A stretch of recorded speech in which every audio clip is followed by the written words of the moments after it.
ఈ ఏడాది తొలకరి సకాలంలో ఉంటుందన్న వాతావరణ శాఖ సూచన రైతుల్లో ఆనందాన్ని నింపింది. ఇప్పటికే రైతులు పొలం పనుల్లో నిమగ్నమై ఉన్నారు. ఇక రైతులు దృష్టి పెట్టాల్సిన ముఖ్యమైన అంశం విత్తన ఎంపిక. వర్షాలు వచ్చాక చూద్దాంలే అనుకుంటే మనకు కావలసిన విత్తనం దొరక్కపోవచ్చు. ఒకవేళ దొరికినా అది నాణ్యమైనదో కాదో తెలుసుకోవాల్సిన అవసరం ఉంటుంది.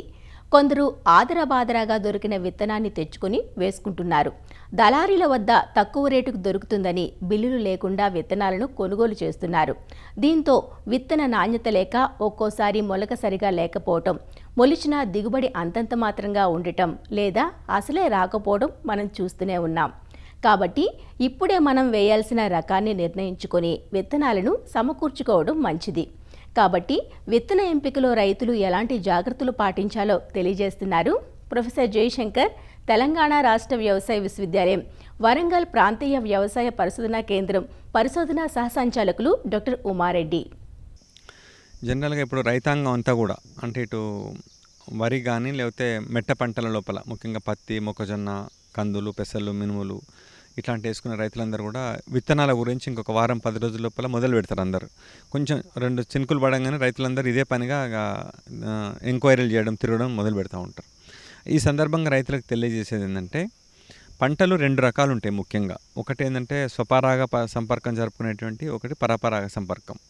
ఇప్పుడు వరి కానీ, కందులు కానీ, పెసళ్ళు కానీ, మినుములు కానీ, పల్లికాయ కానీ, నువ్వులు కానీ ఇలాంటివన్నీ కూడా కొంతమేరకు అంటే స్వపరాగ సంపర్కం అంటే వాటిలో పెద్దగా మనం ప్రతి సంవత్సరం సీడ్ కొనాల్సిన అవసరం ఉండదు. మనకు ఒకసారి మనం విత్తనం కొనుక్కొచ్చుకున్నామంటే కల్తీలు లేకుండా అంటే రోగాలు ఇట్లా రానిటువంటి బాగా కొంచెం రంగులలో కానీ ఎత్తులో కానీ కొంచెం డిఫరెంట్గా లేనటువంటి ప్లాంట్స్ని కొన్ని పీకేసినట్లయితే ఆ సీడును మనం దాదాపు ఒక 5-6 సంవత్సరాలు మళ్ళీ వాడుకోవచ్చు మనం.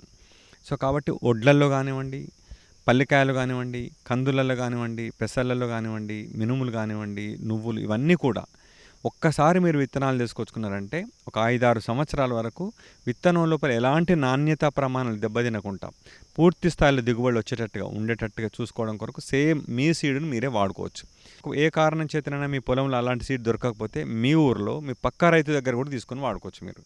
అదే పనిగా మీరు అక్కడి నుంచి సిటీలోకి వచ్చి డీలర్ దగ్గరనో లేదా షాపులలో అంత కష్టపడి కొనాల్సిన అవసరం లేదు.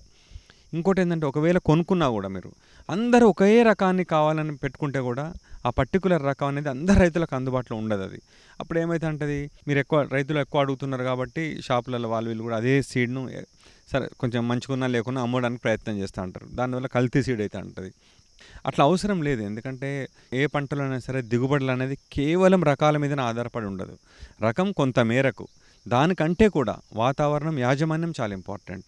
ఒకవేళ మీరు అడిగిన రకం లేకపోతే మంచి రకం ఇంకోటి ఉంటుంది మనకు ఆల్టర్నేట్గా. కానీ అదే రకం కావాలనుకున్నప్పుడు కల్తీకి దారితీస్తుంది. అది జనరల్గా నకిలీ విత్తనాలు అంటే ఎట్లా తెలుస్తుంది అంటే రైతులకు చాలామంది పురుగు వస్తే కూడా నకిలీ అనుకుంటారు, లేకపోతే అట్లా కాదు.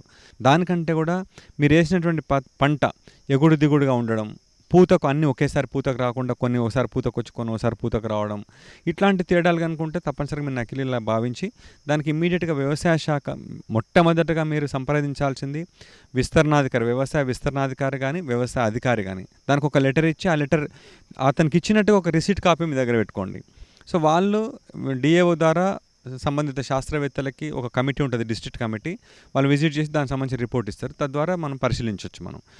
ఇంకోటి ఏంటంటే రైతు సోదరులు కొనుక్కునేటప్పుడు కొంచెం అథెంటికేటెడ్ షాప్స్లలో కానీ Telangana state seed development corporation, NSC national seed corporation ఇట్లాంటివన్నీ కూడా ఒక బాధ్యత కలిగినటువంటి సంస్థలు. ఇక్కడికి వెళ్ళి మీరు విత్తనం కొన్నట్లయితే ఏమైతే మీకు బిల్లు ఇస్తారు మీకు. సో ఎక్కడ కూడా కల్తీ జరిగే అవకాశం ఉండదు. కాబట్టి బాగా నమ్మినటువంటి ఒక డీలర్ దగ్గర మంచి పేరున్నటువంటి కంపెనీలకు సంబంధించి ఒక బిల్ తీసుకొని, లేదా ప్రభుత్వ సంస్థల నుంచి కొంచెం అడ్వాన్స్గా అంటే మీరు విత్తనాలు కొనుక్కుంటేప్పుడు రైతులు విత్తనాలు రేపు ఎల్లుండి ఎత్తనం అప్పుడు కొనడం కూడా కొందరు మొదలు పెడతారు. ఆ టైంలో ఏంటంటే కొంచెం షార్టేజ్ ఉంటుంది.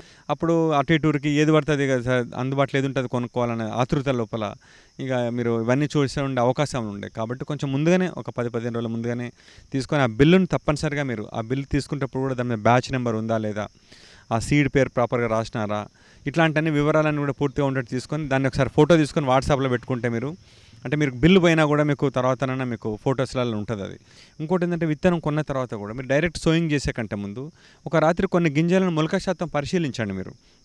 ఇప్పుడు మొత్తం విత్తనాలు కొనుక్కొచ్చి చిలకలేసిన తర్వాత మొలవలేదు అనుకున్నాను అనుకోండి, సీడ్ అంతా వేస్ట్ అవుతుంది, టైం వేస్ట్ అవుతుంది, మీకు పదును వెళ్ళిపోతుంది మీకు. అట్లా కాకుండా ఒక 10 గింజలు మీరు 10 దాన్ని బట్టి గింజలు మొలక శాతం చూసుకుని మంచిగా మొలిసినాయి అనుకోండి, వాటిని మీరు విత్తుకున్నారు అనుకోండి, తప్పనిసరి మీకు ప్రాబ్లం ఉండదు మీకు. సో కాబట్టి అది కూడా మొలక శాతాన్ని పరిశీలించి కూడా విత్తుకోండి. ఇంకొకటి ఏంటంటే రైతు సోదరులు వర్షం పూర్తిగా పడకముందే క్రాప్ను సోయింగ్ చేస్తారు, తొందర వేయాలని, ఊర్లో అందరికంటే ముందు మనం వేయాలని. అట్లా చేస్తే ఏమంటే వర్షం ఇలా పడ్డది, ఒక 15 రోజులు 20 రోజులు పడలేదు అనుకోండి, ఈ పదను ఎప్పటికి ఉండదు, ఒకసారి మొలిసేయడానికి కూడా సరిపోదు ఆ పదను. అప్పుడు ఏమైతే గింజలన్నీ చెడిపోతాయి, మళ్ళీ కొనుక్క రావాల్సి వస్తుంది. మళ్ళీ కొనాలంటే ఇంతమందికి సీడ్ దొరకదు మనకు మార్కెట్లో, అప్పుడు కల్తీ సీడ్ అయితే ఉంటుంది. సో కాబట్టి మంచిగా భూమి అంతా తడిసిన తర్వాత 60 to 70 mm వర్షం పడ్డ తర్వాత, 1-2 వానలు పడ్డాక భూమిలోని వేడంతా పోయిన తర్వాత వేసుకోండి. ఎందుకంటే అన్ని పంటలు వేసుకోవడానికి తెలంగాణ లోపల చాలా టైం ఉంది. జూన్, జూలై, వరికైతే ఆగస్టు 31 లోపల వేసుకోవచ్చు మనం. కాబట్టి బాగా ఇబ్బంది పడాల్సిన అవసరం లేదు. మంచిగా మొలుస్తుంది గింజలు అని అనుకున్నప్పుడే వేసుకుంటే మంచిది. మొలక శాతం పరిశీలించండి, ప్లస్ భూమిలో సఫిషియెంట్ తేమ ఉన్నప్పుడే వేసుకోండి. ఇట్లాంటి కొన్ని చర్యలు కనుక పాటించినట్లయితే తప్పనిసరిగా మీరు మంచి నాణ్యమైనటువంటి విత్తనంతో పాటు యాజమాన్య పద్ధతులు పాటించడం ద్వారా అధిక దిగుబడులు సాధించి మంచి నికర ఆదాయాన్ని పొందొచ్చు.